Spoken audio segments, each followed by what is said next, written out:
काल 19 आमदारांचं निलंबन झालं आणि त्यानंतर आता 19 आमदारांप्रमाणे विरोधी पक्षातील उर्वरित आमदारांचंही निलंबन करण्याची मागणी काँग्रेस आणि राष्ट्रवादीने केलेली आहे।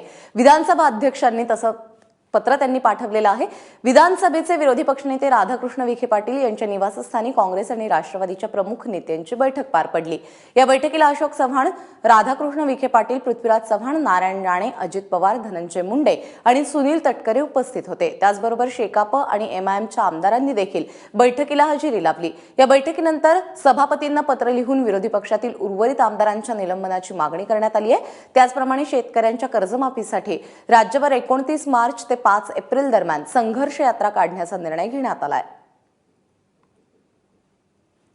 29 तारखेपासून चांद्यापासून बांद्यापर्यंत महाराष्ट्राची ओळख ज्यावेळेला संयुक्त महाराष्ट्राची झाली ती चांद्यापासून बांद्यापर्यंत झाली। मग चंद्रपूरपासून आम्ही जी सुरू करणार आहोत 5 ते 7 दिवसाची ही संघर्ष यात्रा असेल।